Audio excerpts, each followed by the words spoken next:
The people in front of us and watching who take the leap of faith to build, invest, and support crypto right now are the ones that people look up to in 10 years. You need to take risks. There's 1,000 EVM L1s, L2s, sidechains, whatever you want to call it. But how do we get to a lens where it's like, yes, we have DeFi, yes, we have open source software, but we also have the United States, USA doing foreign spending on chain. XRP, a normie chain or something. That's the goal. That's what we're trying to do, right? Yeah. How long do you see yourself being a part of Movement, and is there an end goal? I guess the end goal is for Movement to... I've been working with the Token.com team for almost a year now, and I want to share their new product with you all. If you've traded or own any Token.com token, Please fill out the form in the description below. for a chance to win up to $500. I'll pick 5 lucky winners. Join the Token community on Telegram, follow them on Twitter, Instagram, and TikTok, and subscribe on YouTube to join in more competitions to win and earn Token. Perfect. Well, we're here today with Rushi, an incredibly well-known and super dynamic founder in the space, and Fed, supposedly. Fed. Self-proclaimed Resident Fed. But yeah, introduce yourself. Who are you and what do you do? Hey guys, I'm Rushi, one of the co-founders of Movement. Nerd by trade, engineer by culture, but have always been interested in crypto since like 6-7 years ago, and now have been building Movement since 2022. And excited to be here.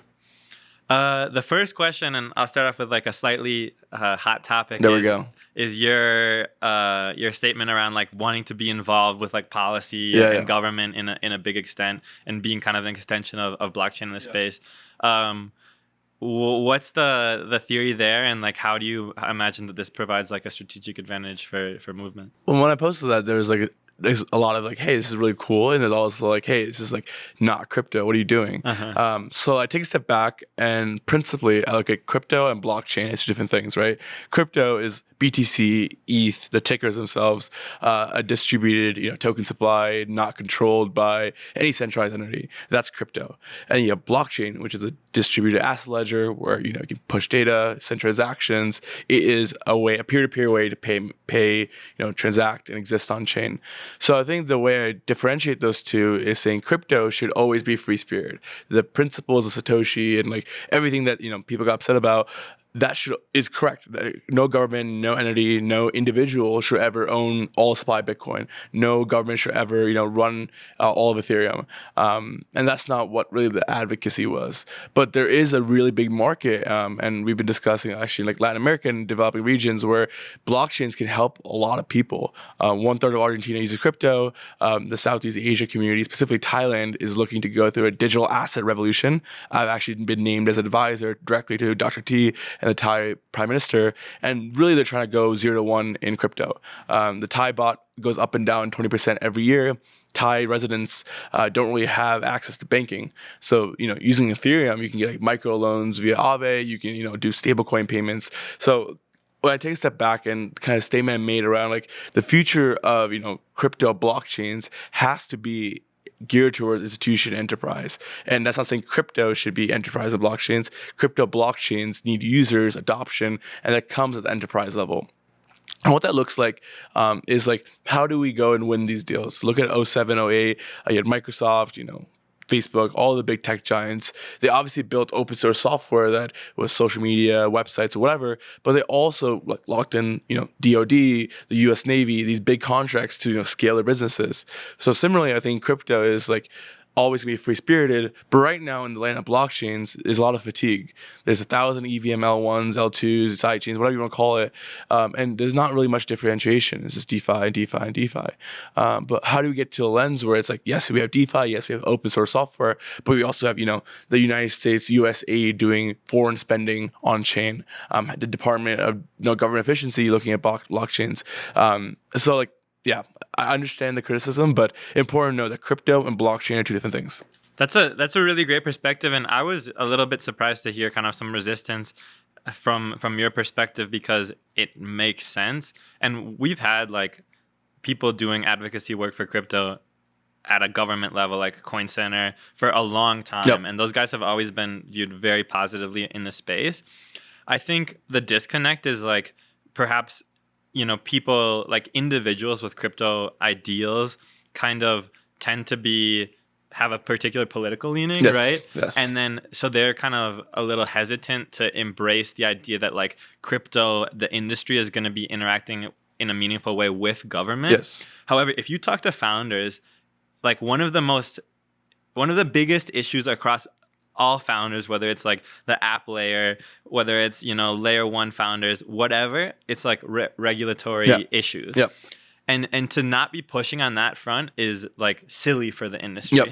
I mean, there's a lot of like things to talk about here, right? I think firstly is like, yes, the administration right now is, you know, Trump and Republicans, and there's a lot of like resistance from many people who don't like the current administration. And like, look, I'm not a politics guy. I have no idea. I'm probably the worst person to talk to about this. I simply look at it is that we have a pro-crypto SEC, we have a pro-crypto administration, we have Donald Trump Jr. and Donald Trump himself, you know, publicly endorsing and supporting crypto. From that lens and that lens only, we're in a positive atmosphere. You can look at other lenses, and I won't comment on that side, but I understand the frustration where it's like, look, crypto was supposed to be this thing, and now it's under this lens and this administration. Like, I don't like that. So I think that was one piece of the puzzle, which, look, I don't want to get into politics. That's not my business. I think secondly, it's also just like, the difference between CT and broader audiences. What I actually realized is a lot of people don't like Ripple. And when I posted that tweet, like people were like, "Oh, you're gonna be like XRP." I'm like, "Yeah, I want to be like XRP. XRP is pretty cool." And everyone's like, "No, XRP is a Fed chain. Like these guys suck." And I was like, actually, I learned a lot too, because I was like, "Wait, people don't like Ripple." And then did some digging and like, because Brad and the Ripple team isn't really on CT. They're going out and like, you know, winning these government contracts and like really focused on like these other things. And CT doesn't see them. CT thinks they're like Fed chain and like, and actually doesn't like them. So that was a shock to me, where I was like, wow, we don't like Ripple just won against the US SEC, like really pushing for a lot of boundaries for crypto. And like, there's a lot of CT anti-sentiment. So I think like another factor is like CT versus like, you know, broader crypto landscape. For us to win as crypto people, it can't just be like 20 people, you know, on CT that like argue over like nuances, right? So yeah, I think those two realizations like led into some of that anger, which I understand. But also like, I'm willing to be on the chopping block, right? Like, I want us as industry to embrace this and this global adoption. Like, I don't know, I'm kind of sick of not having PMF or not having use cases in crypto. Like, I want my parents to use crypto. I want, you know, actually change lives. And maybe that's optimistic of me, but you know. Well, it's funny, like XRP, like a normie chain or something. That's the goal. That's what we're trying to do, right? Yeah. I never understood that it's for normies, and it's like, it's also 150 billion FT. It's a third biggest token ever. Like, I think every crypto founder would be pretty happy if they're XRP. Well, that's another good point. And the idea, like, look, in tech, well, we've seen this in a lot of industry, right? Like, where founders and entrepreneurs come to the government and they say, hey, we want to work with you because we want to like do what's right for our company. Yep. We want to grow our business. And we've seen this in, like petroleum, perhaps, you know, for hundreds of years or 150 years, you know, where people are come to the government and say, hey, we want to advance our interests. We want to help grow this thing. Tech founders are now finally getting savvy to it, where it's like, we have to participate in the government if we want to, you know, be successful as a business. And I think like crypto would be wise to experience this as well. I mean, we're seeing this in every vertical. Like, obviously Elon and his, you know, stunt in government, but you know, Sam Altman and what they're doing with the OpenAI initiative with the government. You can talk with defense. Every vertical in tech is intertwined or trying to get with the government, not in like a Fed way. And like, how do I grow my business? And I think we as crypto founders need to stop thinking as like CT is our end game and like, oh, I get like the KOLs to retweet and then I'm God, and start thinking about, okay, how do I get business? How do I get contracts? How do I win?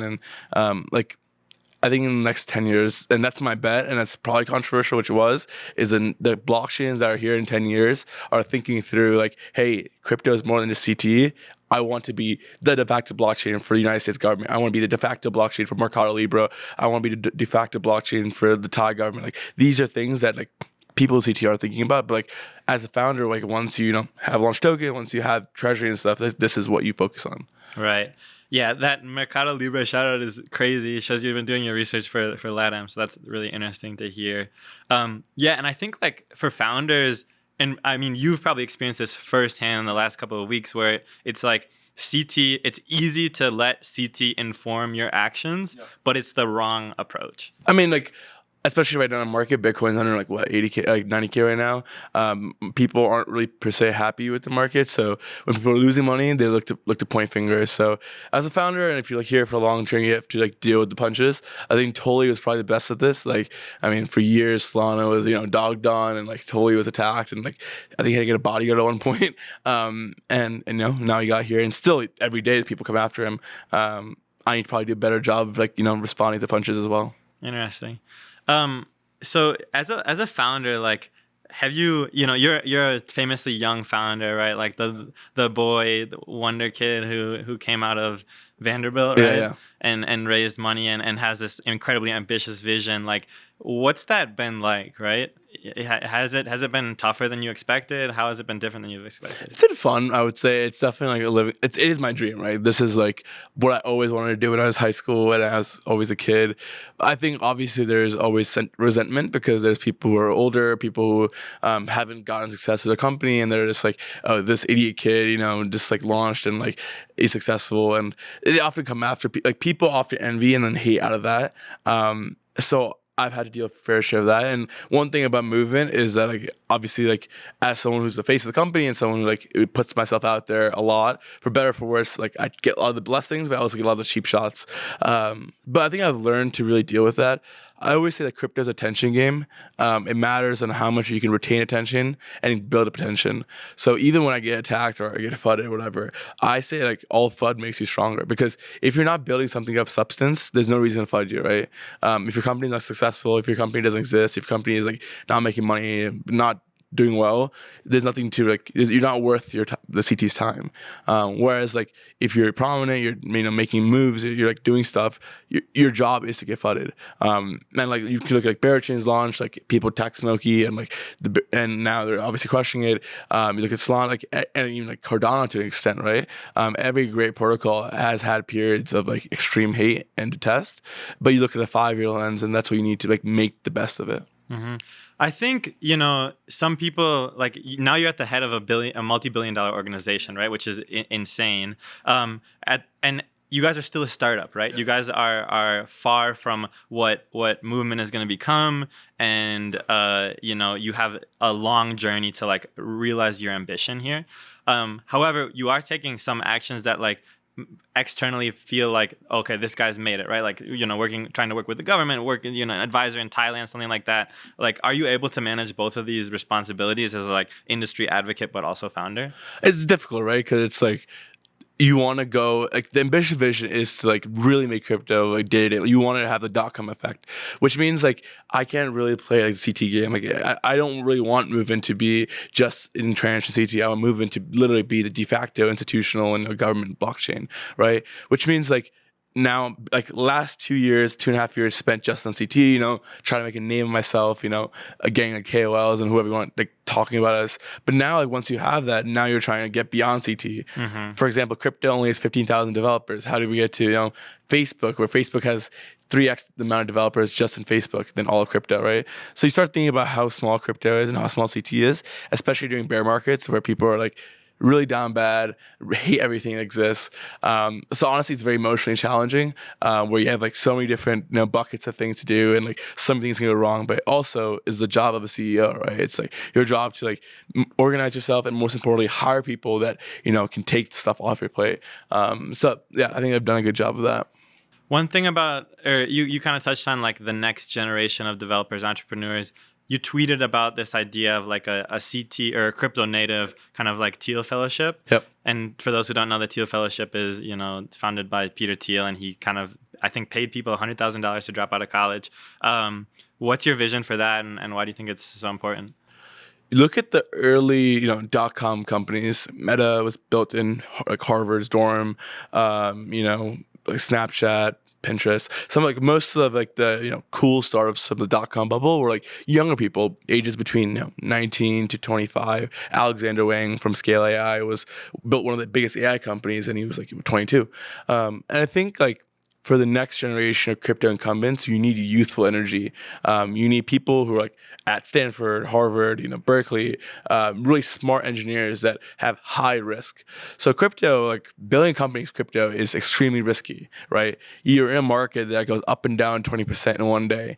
You're in a market where people like love you one day and hate you the next day. It moves at speed of 90 days at a time, whereas like you can build an AI company and take years to find, PMF and stuff. So crypto entrepreneurship is inherently for the risk on. Who are the most risk on people? The youth. You're not going to build a crypto company if you're like 34 with a down mortgage and 2 kids. It's much more difficult for you to do that. The 22-year-olds who you're college, just about to wrap up their school and don't want to go to a professional job. These are the target audiences for like really talented developers, high energy, and ability to actually deal with the high pace of crypto.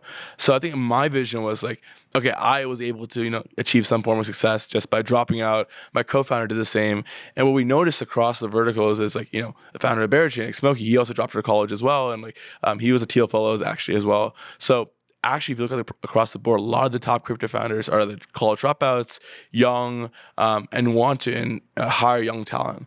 So if there's a way that we can, directly go to these crypto founders in schools and be like, look, I don't know what you're building, but I'll give you opportunity.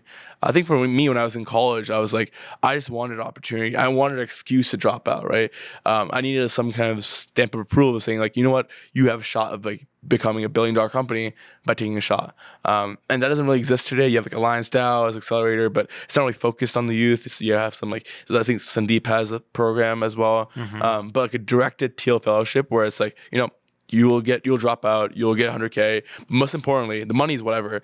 You'll get high market signal where it's like if you are this Teal fellow or whatever, you will get backed by the top VCs, you will be backed by the top exchanges and be successful. Yeah, it's funny. I remember when I decided to go full-time into crypto, and I wasn't raising money, and it wasn't on the same order of magnitude as what you're building, but I was hanging out with a friend. I was on this cross-country road trip, and I was talking about how I didn't like my job and I wanted to do something else, and that maybe I would get to a point where I was ready to switch. And my buddy was like, Jack, I give you permission. I give you permission to start this new thing and give it a shot. And I think just being able to make that mental flip where it's like, okay, I'm okay if I do this. I'm not gonna disappoint my parents, or so I can take this step forward. And especially in crypto, where crypto is a really controversial industry to work in, especially for young people, to have someone backing you in that way, this spiritual backing almost, is incredibly important. I keep bringing up the .com era because back then, if you were building tech or building software websites, it was weird. People wanted you to be doctors, lawyers, and those are real jobs. While if you were trying to build software, it was like, hey, internet's a scam. The internet will never exist. And then, the biggest entrepreneurs out of our generation came from that bubble. And my directional bet is the same thing happens with crypto. Mm-hmm. The people in front of us and watching who take the leap of faith to build, invest, and support crypto right now are the ones that people look up to in 10 years. Right. And it's funny, B2B SaaS now gets memed as the kind of normie path, or the risk off path, and then the truth is that you need to take risk. You need to, if you want to outperform, whether that's in markets or as a founder, you need to take risks and have strong opinions. And I think crypto is a very interesting strong opinion to have. It just comes down to upside, right? You can go build B2B SaaS, but then you're one of 100,000 founders and you might get 1 million ARR and okay, cool. Mm-hmm. But if you want to be the Zuckerberg, you want to be the Jensen, you want to take over the world, crypto is the by far way to do that right now. It's crypto and AR right now are 2 areas I really like. You guys are constructing an ecosystem as we speak. In fact, here at Ethenra, that's probably one of your biggest priorities. A lot of ecosystems, or what I'll say is this: few ecosystems have broken through. Right? Yeah. It's I have, I can name 100, maybe not 100, but 50 chains that were okay, we have a DEX and a lending market and we have a game, and and that's what they tried to have to kind of justify their valuation, to justify their existence. However, like they didn't break through in terms of novel apps and developers. What are you guys doing to kind of foster this like ecosystem that breaks through? Well, I think one thing is that we have a new language. We have a new like programming paradigm. We use Move, which is built by the Facebook and then DM Libra project. And the thesis was that current crypto infrastructure, the EVM, is not secure. It's not very scalable. And literally, when Facebook was looking to build a blockchain for crypto, they looked at the EVM, they looked at even the SVM, and were like, we need better. So I guess the way we look at it is we want to power the 0-to-1 applications that take on the Web2 counterparties. So my best example is like Uber took over the taxi era by using technology, using websites and using Web2, and then convincingly like, took over the taxi industry. For crypto to take over Instagram, Snapchat, Uber, we need to use crypto. But it can't just be like, okay, we're going to go to JP Morgan and go to Uber and then make them use crypto, some NFT loyalty program. That's not really doing much, right? It has to be a grassroots initiative. It has to be, a scrappy 22-year-old founder kid that uses smart contracts to, build the next Uber. I think one example we have is Up Network, which is a mobile phone. And their whole challenge is like taking on Samsung, taking on Apple. They want to take on Apple, which is the biggest, one of the biggest companies in the world, by using crypto. And then obviously they're very ambitious to just getting started off. But I think across the board, what we look at is like, we have new language that is the most secure and scalable VM. We have an ecosystem that's uniquely focused on 0-to-1 applications that flip Web2 counterparties. And probably every chain says this, right? But like my focus as a founder is like I don't want 100 dexes. I want like one dex that's like really high performance and really secure. And then after that, it's like, okay, how do we get like the next Uber on chain, the next Pinterest on chain, the next Apple on chain, and like that's kind of what gets me up and going.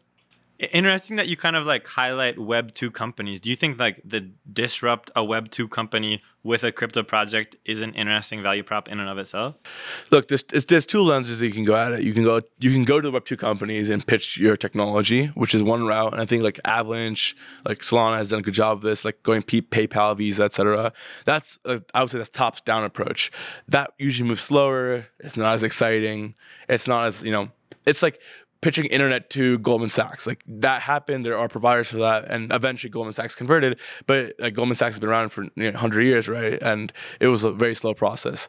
Actually like digital banking forced them to do that because they had to acquire companies. Same thing with crypto, right? Like you'll have the top down approach, it'll move slowly, but eventually they'll get there.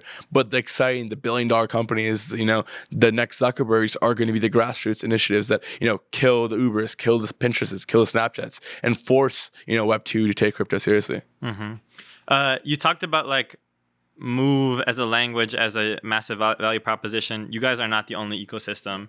How are you competitive among kind of really ecosystems that came before you? Yeah, I mean, there's two other Move chains, Sui and Aptos. I think they're actually like, it's very, small community. I'd still say it's like Solana in 2021 where you have like, people don't really believe in moves to some degree. Some people like it. Obviously token price action exists and people like invest in the tokens. But it's still very early stage and like, okay, what is a PMF? What's being accomplished? So I think in the Move ecosystem, like Sui and Aptos were the first like two incumbents. I would say like they have, Web2, Silicon Valley, Facebook, heritage, and have done a good job in that sense.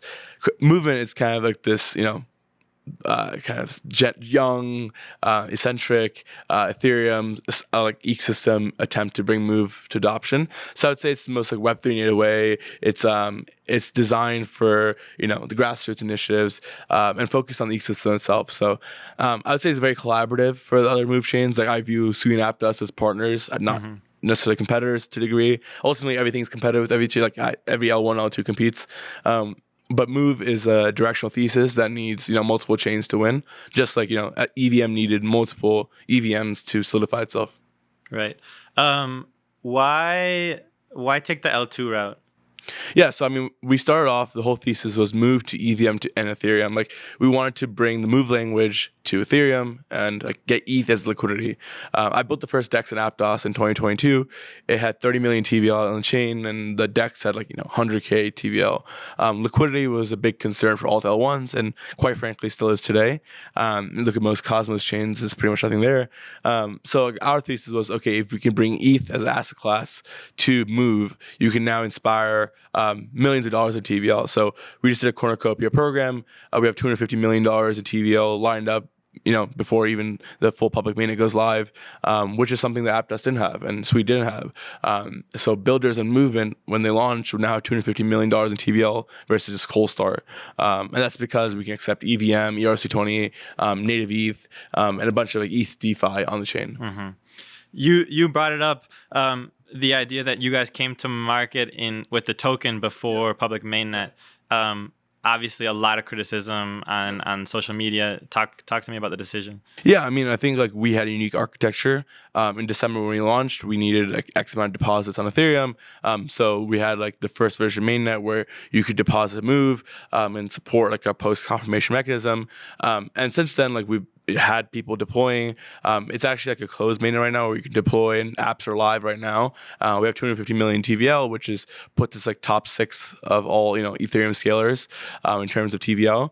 And then full public mainnet is actually around the corner. It would be live today if it wasn't for the Gnosis safe issues, because that caused some bridging issues for us. But in the next few days, probably by the time this drops, it'll be out. Fantastic. Well, congratulations.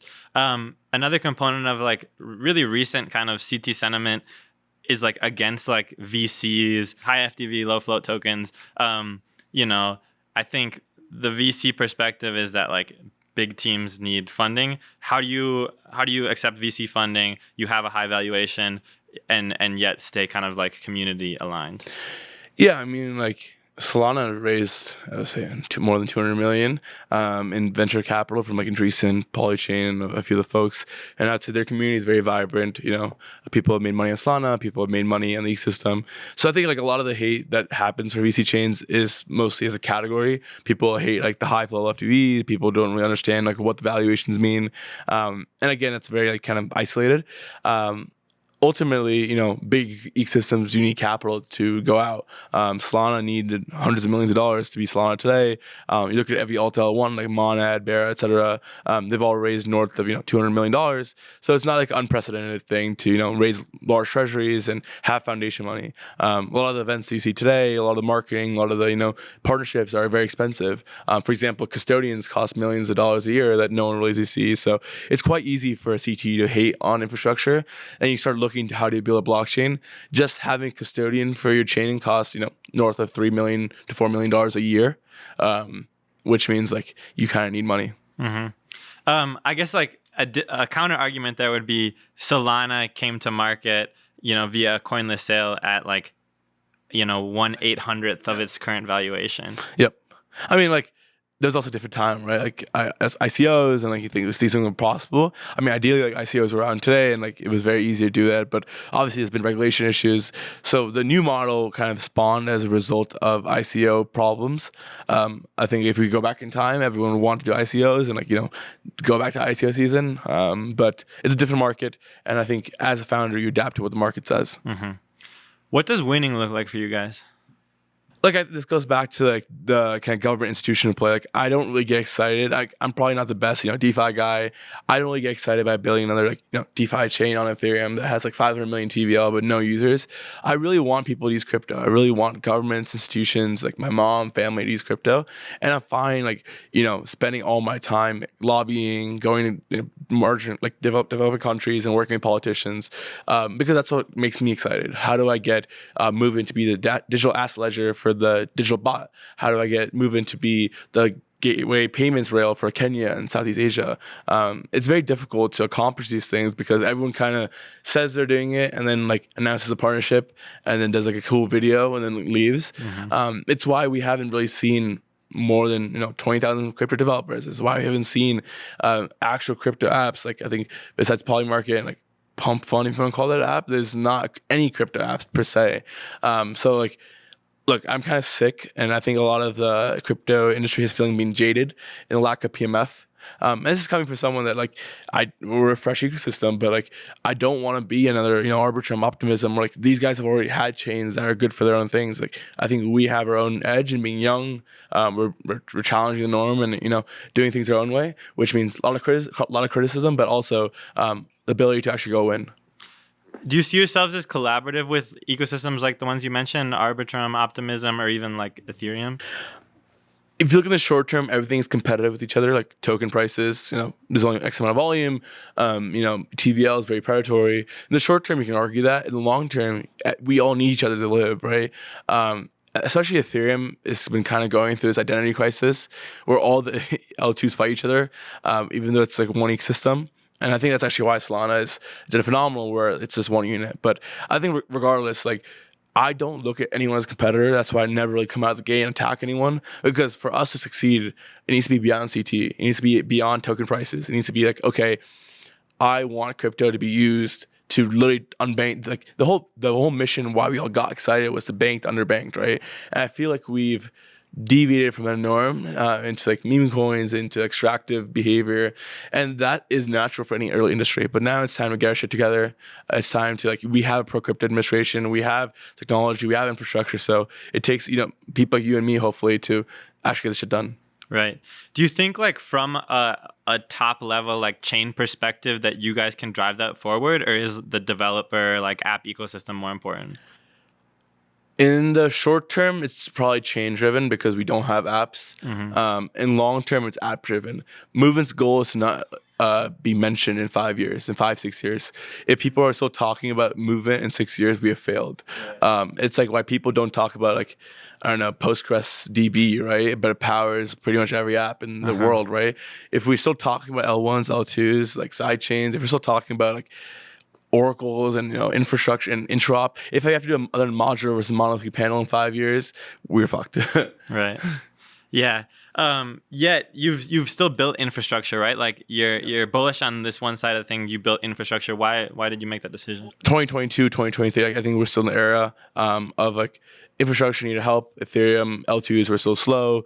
L1s were still lacking liquidity. I think now we've kind of flipped the script. I mean, every time we always say enough infra, right? There will always be the infra premium, unfortunately. That's how the game works and VCs work.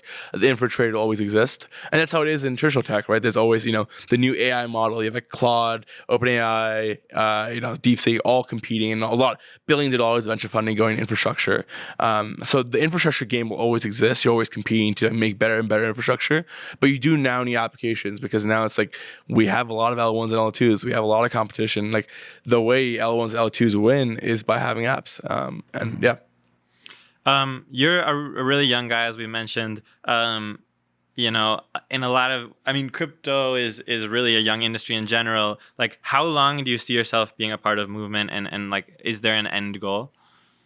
I guess the end goal is for Movement to kind of be in the back shadow in 10 years, right? Again, we're just infrastructure. We're just a software platform. We're actually just B2B. No one really talks about MongoDB, or no one really talks about, Azure, Microsoft Azure to a degree, right? But these are billion-dollar businesses that power, the internet. So our goal is to power the internet of crypto and hopefully power the next wave of apps that make Movement useless. I think that's about our time here today. If anyone's curious about the Movement ecosystem, where would you recommend they go? Follow me on Twitter at Rushi Manche and follow Movement Labs XYZ. Awesome. Thanks so much for your time. Man. Thanks, guys.